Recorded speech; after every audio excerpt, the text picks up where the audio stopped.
Aujourd'hui, dans Parlons-en de l'économie et quelques chiffres. 50 000 $ le 9 septembre, 70 000 le 6 novembre, 100 000 le 5 décembre. Le Bitcoin a franchi jeudi dernier la barre très symbolique des 100 000 $ l'unité, un mois tout juste après la réélection de Donald Trump aux États-Unis. Lui qui est passé en quelques années d'ennemi à meilleur soutien de la plus puissante des crypto-monnaies, 16 ans après sa création. La monnaie virtuelle, jusqu'ici très volatile, fait toujours l'objet de beaucoup de fantasmes et de projections. Lui prête un pouvoir politique, a-t-on raison de le faire? Faut-il s'en inquiéter? Que nous raconte aussi l'histoire du Salvador, premier pays au monde à l'avoir adopté comme monnaie courante. Jusqu'où ira le Bitcoin? C'est le sujet de Parlons-en aujourd'hui avec Christophe Dansette, Romain Rouffel et Alexandre Stachenko. Bonjour messieurs, merci d'être là. On a beaucoup de choses à se dire, c'est Parlons-en et c'est parti.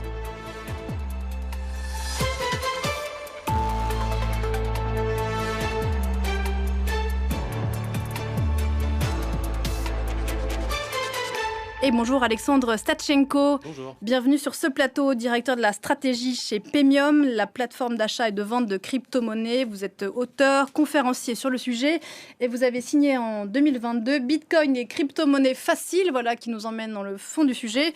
C'est sorti chez First Edition. Bonjour Romain Rouffel. Bonjour. Entrepreneur et professeur en Bitcoin à l'EDEC. Bonjour Christophe Dansette, vous êtes ici chez vous.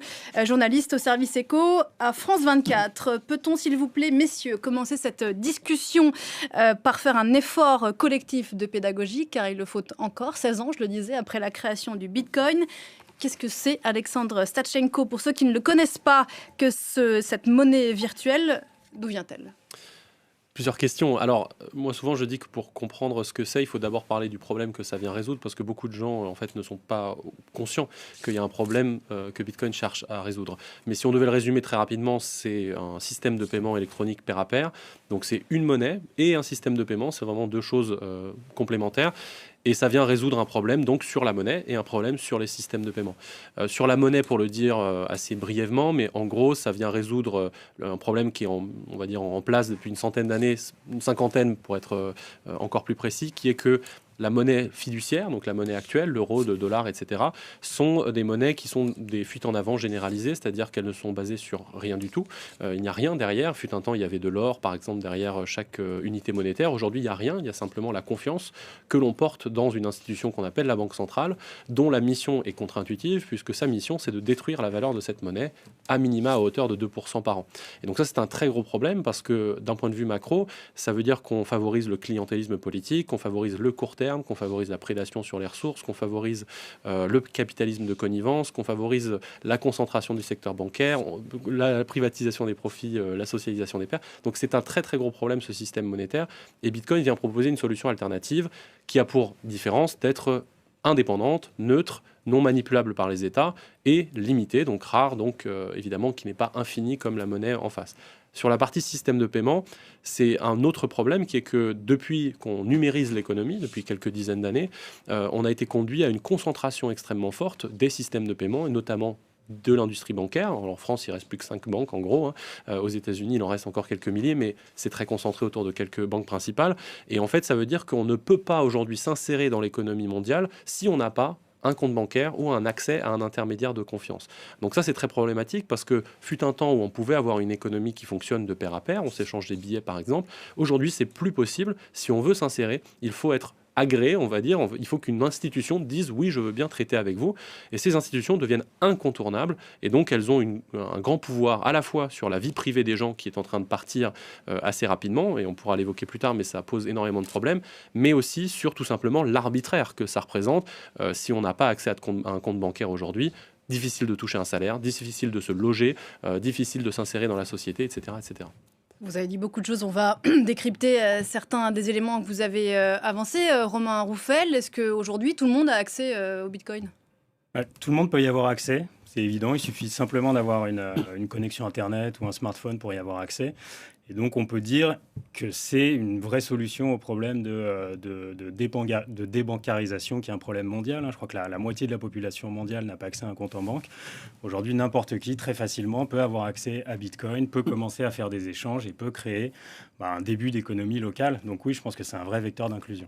Est-ce qu'on sait aujourd'hui combien de personnes dans le monde ont des bitcoins? Je crois que c'est un chiffre c'est plusieurs compliqué à centaines de établir. millions. En fait, on sait que c'est autour entre 600 et 700 millions de gens qui ont des cryptos, mais il n'y a jamais de sondage qui est fait spécifiquement sur Bitcoin. Mais empiriquement, à chaque fois qu'on fait un sondage sur les cryptos, on trouve qu'il y a autour de 60 ou 70% de gens qui ont des cryptos, qui ont des bitcoins. Donc ça nous donne 400 millions, quelque chose comme ça. Parce qu'on parle du bitcoin parce que c'est la plus célèbre des crypto-monnaies. Christophe, il y en a plusieurs des crypto-monnaies. Il y a beaucoup de crypto-monnaies. Ce que je voulais dire simplement, c'est par rapport à ce que vous disiez, l'arrivée ou la création du Bitcoin, c'est 2008-2009. On arrive juste après la crise financière de 2008. Et donc, il y a un problème aussi à résoudre. Il y a tout l'économie financière, les banques qui se sont en partie effondrées, qu'il a fallu sauver. Et donc, les créateurs du Bitcoin, qui sont d'ailleurs entourés d'un grand secret, puisqu'on ne sait pas qui est officiellement le fondateur du Bitcoin, arrivent dans cette période-là d'incertitude bancaire aussi. Oui, tout à fait. Et alors peut-être pour compléter un peu sur une définition, un peu, même si c'est dur de définir vraiment ce qu'est Bitcoin, j'aime bien celle de la Fed, en fait, d'une filiale de la Banque centrale américaine, la Fed de Saint-Louis, qui dit « Bitcoin, c'est la première monnaie virtuelle pour laquelle il n'y a pas de boss, il n'y a pas de management, mais ça marche quand même, en fait. » Et c'est ça un peu la magie de Bitcoin, c'est-à-dire que pour la première fois, on arrive à créer un système monétaire qui arrive à se passer d'une institution centralisée, qui arrive à se passer d'une banque centrale, d'un système notarisé et qui fonctionne. Et c'est précisément pour les opposants au Bitcoin l'un des problèmes, mais on va y revenir tout à l'heure. Je voudrais qu'on continue à essayer de décliner quantité de questions qu'on se pose quand on évoque cette monnaie. Est-ce que la quantité de Bitcoin aujourd'hui dans le monde est connue et est-ce qu'elle est limitée ? Oui, à l'heure actuelle, il y a à peu près une vingtaine de millions d'unités qui ont été émises. Alors, je rassure tout le monde, c'est divisible jusqu'à 8 chiffres après la virgule, donc on peut encore acheter pour 1 euro, 1 centime de Bitcoin. Et qui émet ? Alors, c'est le mécanisme en fait, de Bitcoin qui est un algorithme. En fait, il y a une quantité donnée qui est émise toutes les 10 minutes. En ce moment, c'est 3,125 Bitcoins qui sont émis toutes les 10 minutes. Et en fait, cette quantité, elle est divisée par 2 tous les 4 ans. C'est ce qui fait que l'émission va tendre vers un maximum qui va être atteint en 2140, donc c'est pas demain, mais qui sera de 21 millions d'unités. Donc ça, effectivement, en termes de proposition de valeur, c'est en contradiction totale avec le système monétaire actuel dans lequel il n'y a pas de maximum théorique. Et on l'a bien vu, ça crée un certain nombre de problèmes parce que lorsqu'on a le Covid, lorsqu'on a la crise financière, lorsqu'on a des événements majeurs, eh bien, en fait, il n'y a plus rien qui retient les institutions monétaires au niveau international d'avoir cette tentation en fait, de doubler la masse monétaire pour sauver des acteurs financiers parce qu'on est dans cette fuite en avant dont je parlais. L'image que l'on voit à l'antenne, c'est un leurre. Le Bitcoin, là, est représenté sous sa forme physique. En réalité, on l'a compris, il est virtuel. Mais est-ce que si j'achète du Bitcoin en sortant de ce plateau, je comprends que je peux encore le faire. Est-ce que je peux l'échanger en monnaie sonnante et trébuchante à l'ancienne ? Romain Roffel. Tout à fait, je vais peut-être laisser Alexandre, c'est le métier. Ouais, justement, effectivement, typiquement, Paymium, c'est une place de marché, c'est une bourse, donc on fait un compte sur Paymium et ensuite on peut alimenter le compte soit en euros, soit en Bitcoin et on peut faire des échanges. Il faut savoir qu'aujourd'hui, les problématiques qui ont pu l'être un temps, notamment de liquidité, c'est-à-dire est-ce qu'on peut se vendre son Bitcoin à tout moment, n'en sont plus vraiment. C'est un des actifs les plus échangés de la planète. En termes de capitalisation de marché, il faut savoir que ça a fait son entrée dans le top 10 des actifs les plus valorisés de la planète. Il n'y a que l'or aujourd'hui comme marchandise qui est plus valorisé que Bitcoin, qui est autour de mémoire 15 000 milliards de dollars de capitalisation. Tout le reste, c'est des boîtes américaines, c'est Alphabet, c'est Nvidia, etc. Mais ensuite, il y a Bitcoin. Donc, c'est très, très capitalisé. Et en termes d'échange, on est à plusieurs dizaines de milliards de volumes par jour en dollars. Donc, c'est largement faisable d'échanger son Bitcoin. Oui. Et il a même une caractéristique essentielle, c'est-à-dire que Bitcoin, c'est le seul système financier qui ne s'arrête jamais et qui ne s'est jamais arrêté de fonctionner, c'est-à-dire 365 jours par an, 7 jours sur 7, 24 heures sur 24. Et c'est ce qui fait aussi parfois que son cours peut apparaître aussi volatile, c'est que c'est le seul actif à tout moment, c'est-à-dire un samedi à minuit, vous avez besoin de liquidité, vous pouvez vendre ce Bitcoin. C'est impossible à faire avec tout autre type d'actif parce que les marchés ont des horaires très fixes d'ouverture et de fermeture. Autre question de néophyte pour qu'on comprenne bien, Christophe, peut-être c'est un outil spéculatif ou c'est un outil transactionnel ? Ça me sert des bitcoins à acheter, échanger des choses ou c'est pour me faire une petite je dirais épargne ? Les deux ? Les deux, en général. À la fois, le but est de faire des transactions, mais en réalité, on voit bien qu'il y a beaucoup de spéculation. Il y a des gens qui gardent qui gardent le Bitcoin très longtemps pour essayer de voir son cours augmenter. Et parfois ça marche pas, parce qu'effectivement, il y a une volatilité. Mais ce qu'on peut quand même, malgré cette volatilité dire, c'est que depuis sa création jusqu'à aujourd'hui, on est quasiment sur une courbe ascendante, avec certaines crises, effectivement. Mais ça remonte. Je vois jusqu'à quand. Avec ce cap donc des 100 000 $ franchi la semaine dernière, on va est passé un petit peu en dessous. y revenir. Il est redescendu. Depuis, j'ai une devinette pour vous, facile, je pense. Qui a dit je ne suis pas fan du Bitcoin et des autres crypto-monnaies qui ne sont pas des monnaies dont la valeur est très volatile et fondée sur du vent? Donald Trump. Donald Trump, c'était en juillet 2019. Bonne réponse ici à ma gauche. Les crypto-actifs sont non régulés, facilitent les comportements illégaux, dont le trafic de drogue. C'était effectivement Donald Trump en juillet 2019. Ce même Donald Trump qui disait il y a quelques mois tout l'inverse. C'était à Nashville, Tennessee, en juillet 2024, pendant la campagne électorale. On l'écoute. Cet après-midi, j'expose mon plan pour faire en sorte que les États-Unis soient la capitale mondiale de la crypto-monnaie et la superpuissance mondiale du Bitcoin. Et nous y parviendrons. Nous les empêcherons de toucher au Bitcoin. Ils ne toucheront pas aux crypto-monnaies. Ils les laisseront se développer. Nous allons les laisser se développer. Dès le premier jour, je limogerai Gary Gensler et nommerai un nouveau président de la SEC. Voilà, Gary Gensler, le patron effectivement du gendarme de la bourse américaine, haï par le secteur, on va y revenir, et que Donald Trump veut remplacer effectivement à partir du mois de janvier. Que s'est-il passé, Christophe, en 5 ans pour que Donald Trump devienne un Bitcoin bro, comme on dit? Je remonterai même à 2016, parce que 2016, le Bitcoin, il a environ 1 000 $, il me semble, et c'est pas du tout un sujet. Donald Trump ne connaît pas le Bitcoin. D'ailleurs, il a plus ou moins découvert le Bitcoin très récemment, pendant la campagne. Il est tout à fait tout compris, on va y revenir. Oui. Voilà, exactement. En 2016 aussi, autre élément important, en 2020, pardon, autre élément important, c'est que la campagne, elle est en partie financée par un homme, et c'est celle de Joe Biden, un pro crypto qui deviendra célèbre après, c'est Sam Bankman-Fried qui devient le 2e donateur de Joe Biden. À ce moment-là, on a plutôt une sphère crypto-monnaie qui est plutôt pro-démocrate. Et en fait, ce qui change, effectivement, c'est le personnage de Gary Gensler, les années Biden qui sont marquées par un certain nombre de mises en cause d'un certain nombre d'acteurs des crypto-monnaies, avec des amendes, plusieurs milliards de dollars d'amendes contre ces acteurs. Et donc, la sphère crypto se retourne contre ce Gary Gensler, contre les démocrates, et il y a beaucoup d'argent en jeu, parce que donc Donald Trump voit cette possibilité de s'arroger ce lobby, puisque ça devient un lobby qui deviendra le 2e donateur de la campagne cette fois, et en grande partie pour financer des sénateurs, des représentants pro-crypto au Congrès qui seront pour beaucoup élus. Beaucoup d'argent du monde crypto déversé effectivement dans cette campagne, pas qu'aux républicains, mais en l'occurrence, ça a sans doute enlevé Donald Trump et l'a mis sur cette politique. Depuis sa réélection, je crois que la valeur du Bitcoin a gonflé de 40%, dépassé donc ce seuil historique des 100 000 $ la semaine dernière. Qu'est-ce que la victoire de Trump, ou qu'est-ce que Trump a promis au secteur, Alexandre Sachenko, qui fasse flamber les cours à ce point? Alors, plusieurs choses, mais d'abord, il y a une distinction qu'il faut faire, c'est que, justement, il y a le sujet Bitcoin d'un côté, puis il y a le sujet crypto de l'autre. Alors, quand on dit que Gary Gensler était haï par l'écosystème crypto, en fait, pas tout à fait.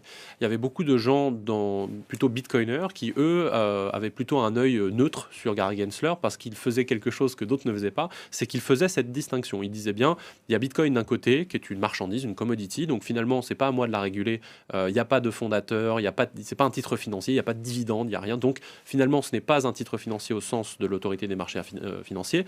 Par contre, le reste des cryptos, il y a une fondation, il y a des investisseurs, parfois il y a des dividendes, etc. Donc, on va le réguler comme des titres financiers. Et donc le vilain petit canard, c'était plutôt le Bitcoin. Alors non, justement, c'est que pour Bitcoin, c'était très bien. C'est-à-dire que la plupart des Bitcoiners, ils veulent faire cette distinction. Pour beaucoup de gens dans l'appréhension commune, en fait, il y a le monde des cryptos, et dedans, il y a un petit bout qui est Bitcoin. La réalité, elle est beaucoup plus proche d'une séparation. C'est-à-dire, il y a Bitcoin d'un côté, et puis il y a le monde des cryptos de l'autre, dans lequel il se passe plein de trucs. Et cette distinction, elle est importante à faire parce que sinon, elle nous fait rater la big picture, entre guillemets, la grande image, pour parler français. Parce que dans le monde des cryptos, il y a de tout. En fait, les cryptos, c'est pas un tout homogène. Il y a des stablecoins, donc des jetons qui représentent des monnaies fiduciaires. Il y a des NFT qui sont donc des titres de propriété sur des œuvres limitées. Il y a des obligations, il y a des actions. Il y a plein de trucs. En fait, c'est comme les actifs financiers. Bitcoin, lui, est un ovni. Il correspond à rien. Il est nouveau, on l'a dit. C'est le premier système monétaire qui fonctionne alors même qu'il n'y a pas d'autorité derrière.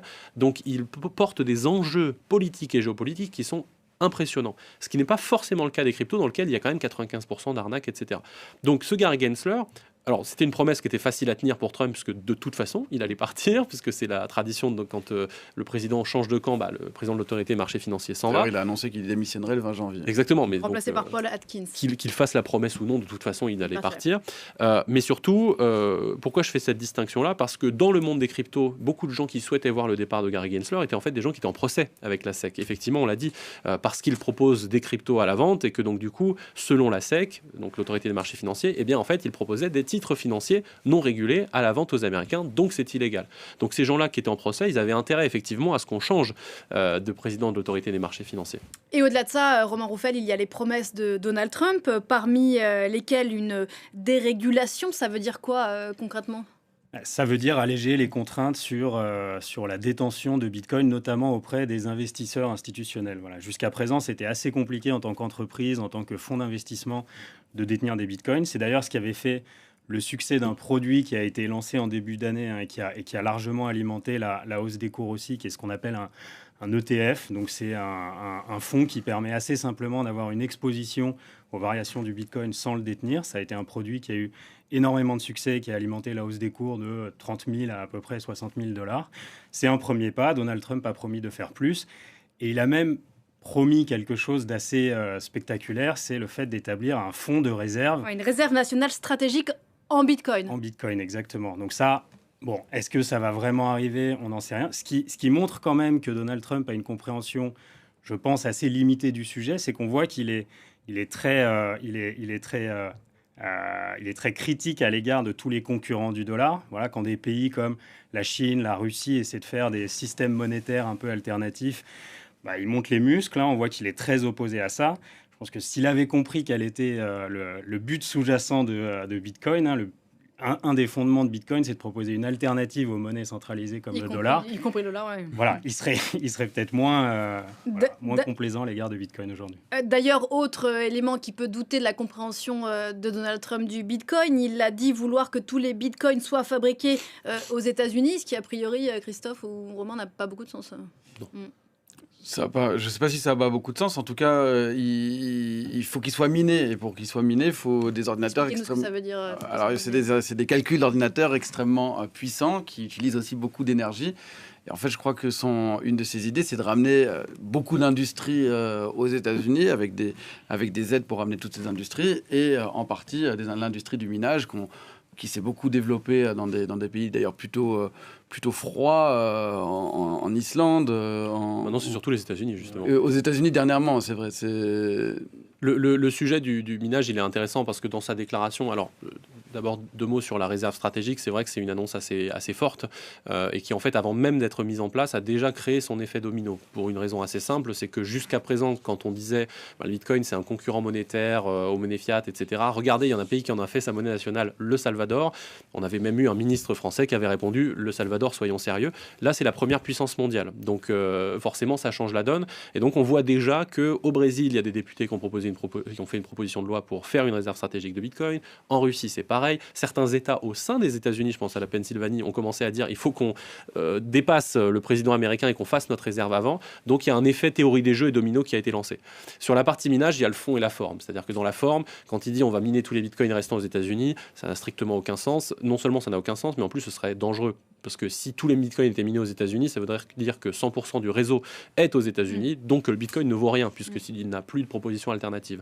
Par contre, dans le fond, ce qu'il dit, c'est en fait un message à l'industrie. Venez, on va arrêter de vous chasser, parce que certains mineurs qui étaient notamment au Texas, qui est un endroit où il y a énormément de minage, en fait se faisaient tout simplement chasser. Il y avait l'administration qui leur faisait des enquêtes tous les mois pour leur demander votre électricité vient d'où, est-ce qu'on peut regarder vos machines, est-ce qu'on peut vous faire un audit supplémentaire, donc c'était très difficile. Alors même que le Texas, notamment le réseau électrique, donc l'équivalent d'Enedis au Texas qui s'appelle ERCOT, passe son temps à dire laissez-nous mettre du minage, ça nous aide à faire la transition énergétique, on a besoin d'équilibrer le réseau, on ne savait pas qui pouvait le faire avant, et donc ils ont déjà 3, 4, 5 gigawatts de puissance de minage installée, et ça les aide pour la transition énergétique. Donc Trump, dans le fond, ce qu'il dit, c'est on va arrêter de vous embêter, venez vous installer, alors que nous, en France, typiquement, EDF, on aurait pu miner beaucoup de Bitcoin et d'ailleurs éponger une partie de la dette, mais comme c'est un sujet politique Bitcoin, EDF est fermé, en tout cas jusqu'à présent, et chasse les entrepreneurs. On va revenir sur le sujet. Ce qui est intéressant, c'est qu'on a un vrai changement de paradigme. On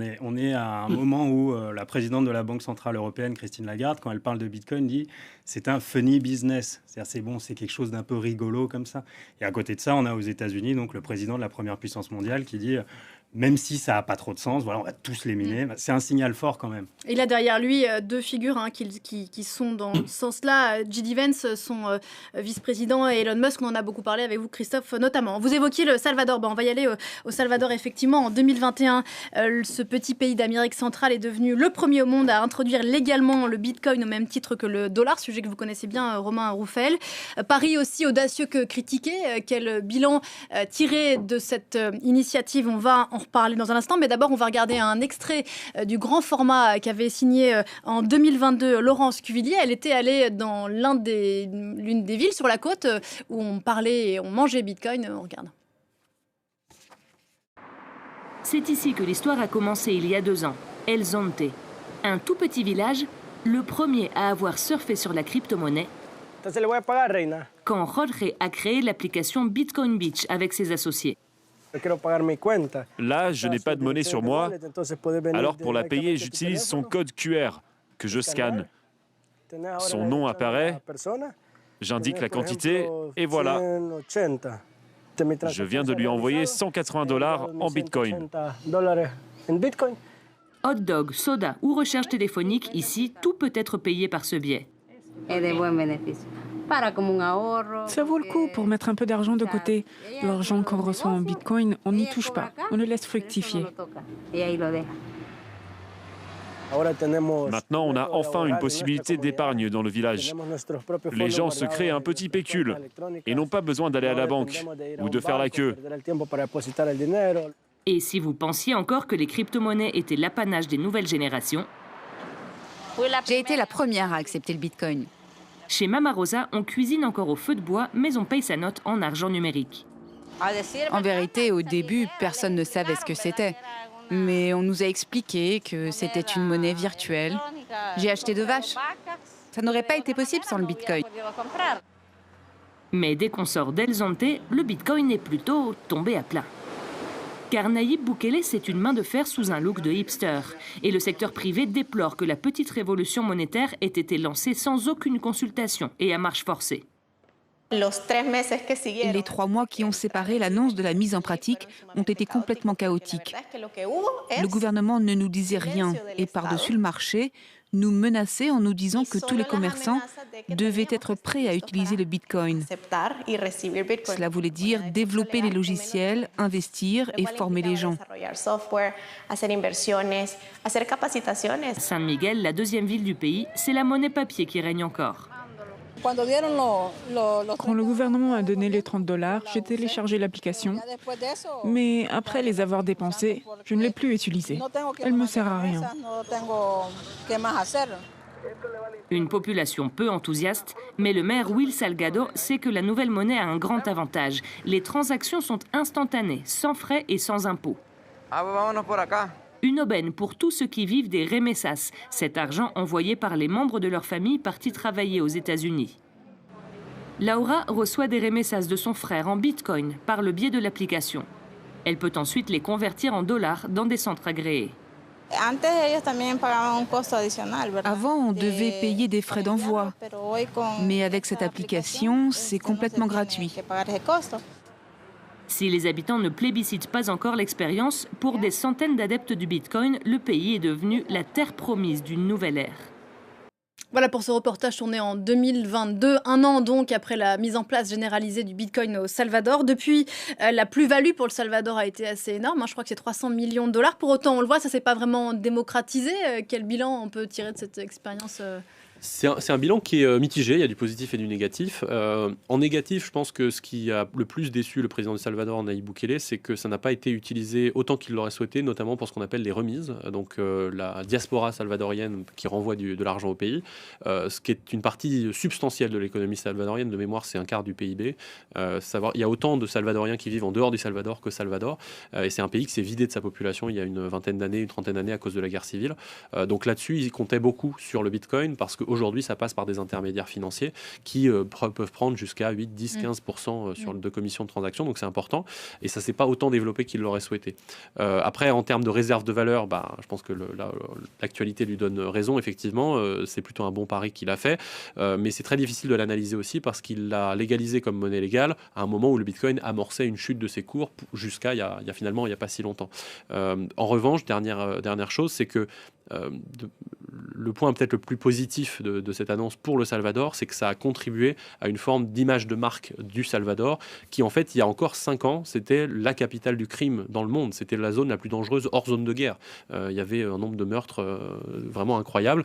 5 ans après, non seulement la sécurité est revenue, mais en plus, les gens en parlent comme du Singapour de l'Amérique latine, l'endroit où il y a de l'innovation financière, les entrepreneurs arrivent, les capitaux arrivent. Donc c'est plutôt une question d'image de marque globale. Ça, c'est lié aussi à la politique ultra répressive du président Bukele contre l'économie du gang au Salvador. Mais on va continuer à en parler juste après la pause. À tout de suite.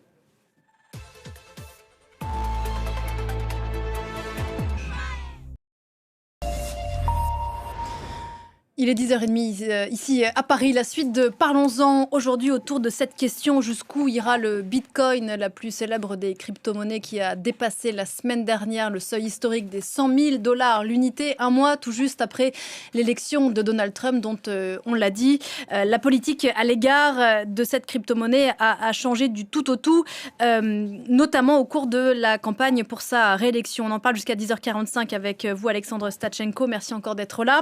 Romain Rouffel, rebonjour, et Christophe Dansette du service Éco de France 24. On évoquait l'exemple du Salvador juste avant la pause, qui est donc, on le rappelle, le premier pays au monde à avoir introduit légalement le Bitcoin au même titre que le dollar. On le disait que le bilan, 3 ans plus tard, était assez mitigé. Ça pose problème au FMI, Christophe, on l'a appris là cette semaine, qui a demandé au Salvador, c'est ce que nous disaient nos confrères du FT hier, de limiter l'exposition de son économie au Bitcoin dans l'espoir d'obtenir un prêt d'aide publique, 1,3 milliard de $. Mais pourquoi ça pose un problème au FMI moi, je dirais que c'est quasiment la monnaie traditionnelle et le système financier ancien qui veut faire de la résistance. Et là, c'est très clair. Ils mettent une pression monstre au Salvador pour qu'il change et pour qu'il sorte de ce système de Bitcoin qu'ils ont introduit. C'est une pression, c'est presque politique, ouais, et mauvais presque, je dirais. Alors, c'est vraiment pour marquer un point, parce que ce qu'ils demandent, c'est donc aujourd'hui au Salvador, un commerçant est obligé d'accepter le Bitcoin. Dans les faits, c'est pas la réalité, et il y a beaucoup de commerçants qui transactent en dollars et qui n'ont pas l'obligation, enfin qui ne le font pas de fait. Donc ce que demande le FMI, c'est de dire lever cette obligation et rendre le fait facultatif d'accepter le Bitcoin. Comme c'est déjà un état de fait, bon, ça ressemble à une concession assez facile à faire de la part de Nayib Bukele pour obtenir 1,3 milliard de prêts du FMI. Mais par contre, dans le fond, c'est assez scandaleux, dans la mesure où le FMI, en gros, en règle générale, pour accorder des financements, il met un certain nombre de contraintes. Oui, c'est pas écrit dans ses statuts à ce stade. Mais souvent, ces contraintes-là, ça va être libéraliser l'économie, faire des privatisations, etc. etc. C'est pas, en fait, on va rentrer dans les décisions souveraines d'un pays souverain sur décider quelle est sa monnaie.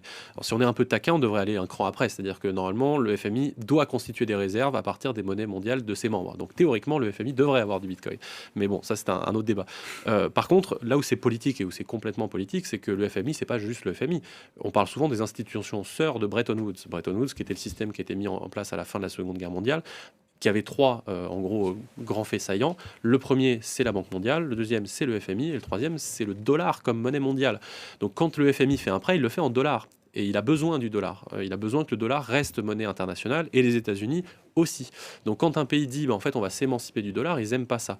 Ils avaient déjà fait ça avec l'Argentine, qui était dans une situation qu'on connaît, et lorsqu'ils avaient accordé un package d'aide, ils avaient dit, on veut bien, mais à condition que vous découragiez la population d'utiliser Bitcoin. Pourquoi ? Parce que Bitcoin, étant donné que c'est hors du système financier et monétaire, en fait, ça permet aux gens de s'émanciper, de fuir finalement, lorsqu'on a une monnaie inflationniste ou qu'on a des contrôles d'échange ou ce genre de choses. En fait, le FMI, son objectif, c'est que la population subisse ces mesures. Parce que si elle ne le subit pas, il ne peut pas sauver la monnaie fiduciaire locale. On parlait du Salvador, on pourrait parler du continent africain. Christophe, du Nigeria notamment ? Ce qu'on peut remarquer au Nigeria, c'est que le Bitcoin est de plus en plus adopté par la population, alors qu'il y a c'était même interdit de l'utiliser au début. De manière générale, en Afrique, le Bitcoin et d'autres monnaies sont de plus en plus utilisées parce qu'il y a le phénomène que décrivait Alexandre à l'instant, c'est qu'il y a très peu de bancarisation, et donc ça offre une autre possibilité. Et puis dans l'Afrique de l'Ouest un peu francophone, il y a le problème du franc CFA, et qui est la monnaie utilisée, qui est décriée dans certains pays notamment. Et là, le Bitcoin offre une autre possibilité. Donc, on voit de plus en plus d'utilisation et quelque chose qui se passe en Afrique. Oui. Je crois que la Centrafrique a fait aussi du Bitcoin une monnaie... Très éphémère. Éphémère. Très éphémère. Venons-en maintenant au problème avec le Bitcoin, si vous voulez bien, messieurs, et les crypto-monnaies en général. On l'a évoqué comme ça en filigrane depuis le début de notre discussion. D'abord, l'instabilité de la valeur. Certes, Christophe le rappelait, depuis sa création, la pente est ascendante, mais il y a eu des crises, il y a eu des pertes. Est-ce que c'est un problème, et en quoi ce serait un problème, Romain Oufel ? Je pense que c'est inhérent au fait de vouloir créer un système à partir de rien. C'est-à-dire qu'on oublie souvent, et trop souvent, que Bitcoin, ça sort un peu de nulle part, ça apparaît il y a 16 ans, et ça vise à mettre en branle un système monétaire qui aujourd'hui vaut 2 milliards 2000 milliards de dollars, et c'est déjà énorme en fait, et c'est déjà exceptionnel d'être arrivé là. Alors oui, bien sûr, ce faisant, il y a une volatilité des cours pour différentes raisons. D'une part, parce que c'est un actif qui peut s'acheter et se vendre à tout moment. 24 heures sur 24, 7 jours sur 7. Maintenant, ce qu'on constate, c'est que d'une part, cette volatilité-là, elle diminue avec la croissance des échanges, avec le fait qu'il y ait de plus en plus d'investisseurs institutionnels, de grands groupes qui commencent à détenir du Bitcoin.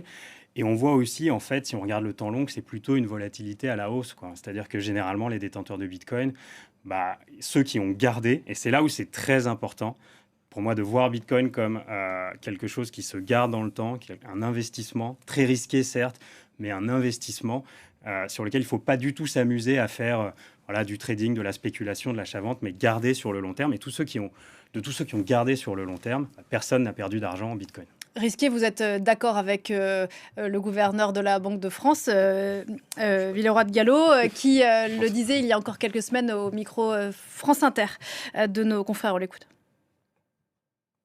Le Bitcoin ne devient pas un actif sûr. Je redis ce que mes collègues et moi avons souvent dit, c'est un actif risqué. Ça ne veut pas dire qu'on ne peut pas investir en Bitcoin, ça fait partie de la liberté, mais le conseil, c'est de le réserver à des investisseurs avisés. Et il y a eu d'ailleurs dans le Donc passé, le message on a matin, un peu oublié, mais souvenez-vous, oui. Il y a 2 ans, il y a eu des baisses sensibles du Bitcoin. Donc le message, c'est important. Le message ce matin, parce qu'on va voir le Bitcoin exploser avec Elon Musk, avec Donald Trump. Ceux qui nous écoutent ce matin et qui se disent tiens, je vais investir dans le Bitcoin maintenant qu'il est dérégulé aux États-Unis, je vais faire de l'argent facilement. Vous dites quoi ? Oui, alors j'ai peut-être un message plus général, Léa Salamé, qui est fondé sur des décennies, des siècles d'expérience financière. Si quelqu'un un jour vous promet un produit financier qui rapporte beaucoup et qui ne comporte aucun risque, fuyez. Fuyez. Voilà, fuyez, dit François Villeroy de Galhau, Alexandre Tzatchenko, qui dit aussi qu'il faut réserver le Bitcoin à des investisseurs avisés. Qu'est-ce que vous en pensez de ça ? Tout l'inverse. Alors, d'abord, il y a un conflit d'intérêts naturel dans sa position, évidemment, qui est que, on l'a dit, le Bitcoin a pour objectif de contrecarrer, de remplacer les banques centrales. Donc, forcément. Mais est-ce que c'est un bien ? Est-ce que c'est une bonne idée, ça, de faire passer les banques centrales pour des satans ? Vous allez me dire. Moi, je pense que oui. Vous pensez que oui ? Juste il y a débat sur la partie risque. Et après, je répondrai à cette question. Mais pour moi, il faut renverser la perspective. C'est-à-dire que je suis même pas d'accord sur le fait que c'est un investissement investissement. Ça ne produit pas de rendement, ça ne produit pas de dividendes, c'est pas un investissement au sens investir, créer créer de la richesse. C'est de l'épargne. Disons qu'on peut l'acheter, le revendre et gagner de l'argent. Dans la tête des gens, c'est une forme d'investissement. Donc on peut acheter une maison, la revendre, on peut acheter un fruit et légumes et le revendre à côté. Enfin, on peut tout faire. Là, ce que je veux dire, c'est que je fais une différence avec l'épargne, vraiment au sens où, comme le disait Romain, c'est pour le long terme. Quand on achète du Bitcoin, en fait, on vend de l'euro. Ce qu'on fait, c'est qu'on se sépare d'une monnaie qui tendanciellement est peut-être moins volatile, mais je peux vous mettre ma main à couper que chaque année, elle perdra en pouvoir d'achat. Je le disais tout à l'heure, c'est la mission des banques centrales. C'est leur objectif de détruire la valeur de leur propre monnaie. Donc finalement, le risque, il n'est pas où on croit. Et moi, typiquement, mais quand je parle à des audiences, qu'elles soient néophytes ou qu'elles soient avisées, ma première question, c'est de parler de l'antithèse de Bitcoin. C'est-à-dire, pourquoi vous n'en achèteriez pas ? Vous n'en achèteriez pas si vous pensez que les banques centrales vont redevenir orthodoxes de façon durable. Personne n'y croit. Parce que ce n'est pas possible. Si elles redeviennent orthodoxes de façon durable, l'économie entière s'effondre. Donc elles sont obligées de détruire la valeur de la monnaie à 2% par an dans le meilleur des cas, à 5-10 comme on l'a vu les précédentes années. Donc non, pour moi, effectivement, le risque, il est côté banque centrale. J'ai dit tout à l'heure, c'est un système qui est prédateur des ressources sur l'environnement, qui crée de la connivence, qui crée des inégalités très fortes, l'effet cantillon. Donc plus on est proche du robinet monétaire, plus on prend de l'argent. Donc avoir un système alternatif, c'est de l'épargne. C'est une fuite de ce système-là. Christophe ? Moi, j'avais une question. Du coup, 100 000 $, on va jusqu'à où ? Est-ce que vous... Parce que c'est... Oui, il y a une réponse qui est possible. Alors, sans donner d'horizon de temps. Mais par contre, l'objectif de Bitcoin, c'est de venir prendre la premium monétaire, donc c'est-à-dire la capacité d'épargne qui est allée se loger sur les autres actifs du fait du caractère déficient de la monnaie. Parce que sur l'histoire de l'humanité, le réflexe humain normal quand on veut épargner pour le long terme, c'est de stocker de la monnaie, c'est de thésauriser. Le problème, c'est que quand on est passé au système inflationniste, ça ne fonctionne plus. Si on fait ça, on perd de l'argent tous les ans. Donc les gens ont fui déjà la monnaie, ils l'ont déjà fait. Et ils sont allés où ? Ils sont allés pour partie dans l'immobilier. Une partie substantielle de l'immobilier n'est pas du tout achetée pour se loger, mais pour préserver de la valeur. Une partie dans les actions, une partie dans l'art, une partie dans l'or. Le Bitcoin arrive et sa prétention maximale, c'est de venir prendre la premium monétaire et de la ramener sur Bitcoin. Donc en fait, ça nous fait des Bitcoins à 1 million, 2 millions, 3 millions sans problème, mais pas l'an prochain. Oui, je pense qu'il y a des avis partagés. Il y a des gens qui pensent que Bitcoin va aller à zéro. Que c'est une tulipe. D'ailleurs, c'était le discours, et le discours a évolué, le discours de monsieur le gouverneur de la Banque de France, qui était de dire Bitcoin, c'est une tulipe, en référence à la bulle spéculative en Hollande au XVIIe siècle, ça va aller à zéro. On voit qu'il emploie moins ces termes. Il dit maintenant, c'est risqué, il dit plus, c'est une tulipe. Bon, donc il y a de moins en moins de gens qui pensent que ça va aller à zéro. Maintenant, il y a plusieurs économistes qui font un parallèle entre Bitcoin et l'or, qui disent que Bitcoin est une forme d'or numérique.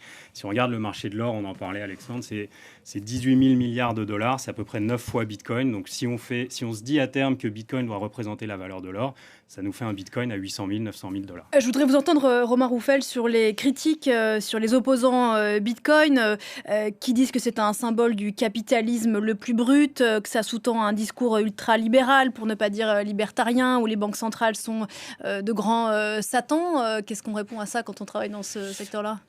Je pense qu'une alternative est bienvenue. Dans tout, en fait. Tout dans la vie, en général, avoir une alternative à un monolithe central est bienvenue. Je pense que Bitcoin représente cette alternative. Et pour moi, Bitcoin, c'est la liberté. Donc, au contraire, Bitcoin, c'est la liberté. C'est une liberté de choix. C'est une liberté de transaction. Donc, ça représente que des choses positives. Qui doit coexister avec un système plus traditionnel. Qui peut tout à fait coexister. Qui peut. Un mot quand même, parce que c'est important. Christophe, on dit du Bitcoin qu'il est un grand consommateur d'énergie, qu'il vampirise les ressources énergétiques de régions entières. C'est ce qui avait été dit d'ailleurs Elon Musk, qui était un des grands... qui a fait beaucoup sur le Bitcoin et sur la spéculation autour du Bitcoin, à un moment avait retiré le terme Bitcoin de son profil parce qu'il trouvait que c'était pas assez propre au niveau énergie. Il y a des solutions qui sont trouvées quand même par rapport à ça, et vous les évoquiez. Il y en a il y a notamment au Texas l'idée de miner, parce que c'est ça qui prend de l'énergie, du Bitcoin avec des énergies vertes. Ça va se développer et ça va changer dans les prochaines années. Pour qu'on comprenne bien, il faut des très gros ordinateurs qui consomment beaucoup d'énergie, c'est ça ? En fait, alors, ça a beaucoup été dit, mais ça ne correspond pas à la littérature scientifique. C'est-à-dire que là, si on prend, il y a une quinzaine au moins sur les deux, donc c'est pas juste 2 ou 3, il y a une quinzaine d'études scientifiques revues par les pairs de ces dernières années, que ce soit Cambridge, Oxford, Cornell, UCL, enfin il y en a un paquet, là on n'est plus sur juste 2 personnes dans un garage, qui nous disent que Bitcoin est une chance pour la transition énergétique. Donc c'est pas du tout ce qu'on entend la plupart du temps dans le débat public, à plusieurs égards, je dirais très brièvement. Le premier, je l'ai déjà dit, c'est que c'est une alternative à un système monétaire qui force l'entièreté des humains sur cette terre à consommer. Et c'est pas caché, je ne suis pas en train de faire du complotisme. L'objectif de la cible de 2% d'inflation, c'est de favoriser la consommation pour faire croître le PIB. Donc c'est dans l'ADN du système monétaire d'empêcher la sobriété. Donc comme on n'y arrivera pas sans sobriété, on a besoin d'un système monétaire alternatif. D'un point de vue opérationnel, il y a au moins 2 ou 3 grands cas d'usage qui sont mis en avant. Le premier, c'est l'équilibrage de réseau. On l'a dit, le Texas le fait, maintenant c'est à hauteur industrielle, plusieurs gigawatts, et ça fonctionne bien. Ça a permis le déploiement des énergies renouvelables qui avaient atteint un plafond de verre de rentabilité. Donc là, on leur garantit des prix qui ne seront jamais négatifs. Il y a aussi un sujet autour du méthane, qui est un gros pollueur et qu'on ne sait pas aller chercher aujourd'hui. Le Bitcoin est le seul avec des centres de calcul qui sont capables d'aller sur place, qui n'ont pas besoin d'une fibre optique, qui ont besoin juste d'une connexion Internet satellite et qui peuvent consommer cette énergie-là. Et puis après, c'est aussi consommation de déchets, parfois déploiement de nouveaux réseaux énergétiques. Au Congo, il y a le parc des Virunga notamment qui a été sauvé grâce à Bitcoin. Peu de gens le savent, mais certains des derniers gorilles de montagne disent merci à Bitcoin aujourd'hui. S'il pouvait parler. Oui, Romain, là-dessus, sur la consommation énergétique. Moi, je pense qu'Alexandre a bien répondu. Si vous voulez, on va faire le dernier dont on parle souvent, qui est le blanchiment et le fait que ça alimente le terrorisme ou la corruption. Toutes les études montrent aussi que c'est complètement faux, que c'est une portion très extrêmement minime des volumes de blanchiment. Alors à 99%, ça ne vient pas de nulle part, vous avez raison. À 99%, ça se fait en dollars ou en euros, en monnaie fiduciaire. Un dernier mot sur la protection des utilisateurs. Et il y a eu dans le passé des cas d'arnaque assez forts. On l'a vu au Salvador notamment. Est-ce que ça tend à s'améliorer? Je ne sais pas, Alexandre. Ça dépend, c'est une question de timing. L'Europe a fait ce qu'elle sait faire, c'est-à-dire qu'on a régulé avant tout le monde, donc on est protégé, mais il n'y a pas d'entreprise. Par contre, d'autres endroits, effectivement, on l'a dit tout à l'heure, c'est un petit peu le fait de n'importe quelle innovation, il faut le temps qu'elle se crée, donc il y a de la casse, mais on va de plus en plus vers de la régulation importante, régulation qui n'est pas forcément une bonne nouvelle. Parfois c'est de la surveillance financière, parfois c'est une restriction sur les libertés fondamentales, donc parfois ça protège et parfois c'est une très mauvaise idée. Mais en tout cas aujourd'hui, par exemple en France, je terminerai là-dessus, si jamais vous voulez acheter du Bitcoin, il y a une liste auprès de l'autorité des marchés financiers de prestataires qui sont enregistrés, qui respectent un certain nombre de critères, donc la régulation se met en place. Voilà, on a bien compris qu'on n'a pas les moyens d'acheter un Bitcoin à 100 000 dollars auquel on peut acheter pour 1 centime. Merci beaucoup. Notre intention n'étant pas bien sûr d'encourager qui que ce soit. Liberté, on l'a bien compris. Merci à tous les trois d'être revenus sur ce plateau. Merci Christophe Dansette, à demain. Merci beaucoup Romain Rouffel, entrepreneur et professeur en Bitcoin à l'EDEC. Merci beaucoup Alexandre Stachenko, auteur de Bitcoin et crypto-monnaie facile. Si vous n'avez pas tout compris à l'issue de cette émission, vous pouvez lire ce livre chez First Edition. La programmation de Parlons-en continue. Tout de suite, c'est notre grand format. Ensuite, le journal des sports. Et on se retrouve pour le journal de 11h. À tout à l'heure.